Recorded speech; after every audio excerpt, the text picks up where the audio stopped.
Mga kababayan, nakakabahala ang balitang tumaas na naman ang utang ng ating bansa. Umabot na sa 76 trilyon pesos nitong Hulyo at ang dahilan, ang pagbagsak ng halaga ng piso.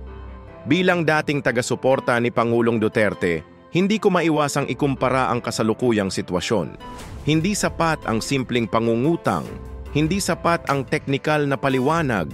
Ang kailangan natin ay matapang na pamumuno, isang pamumunong handang labanan ang katiwalian at may tunay na malasakit sa mamamayan. Dapat nakikita natin ang mga utang na ito sa mga bagong kalsada, ospital at paaralan. Dapat ramdam ng bawat Pilipino ang benepisyo. Ngunit sa halip, bakit parang mas lumalalim ang pasanin ng mga ordinaryong mamamayan?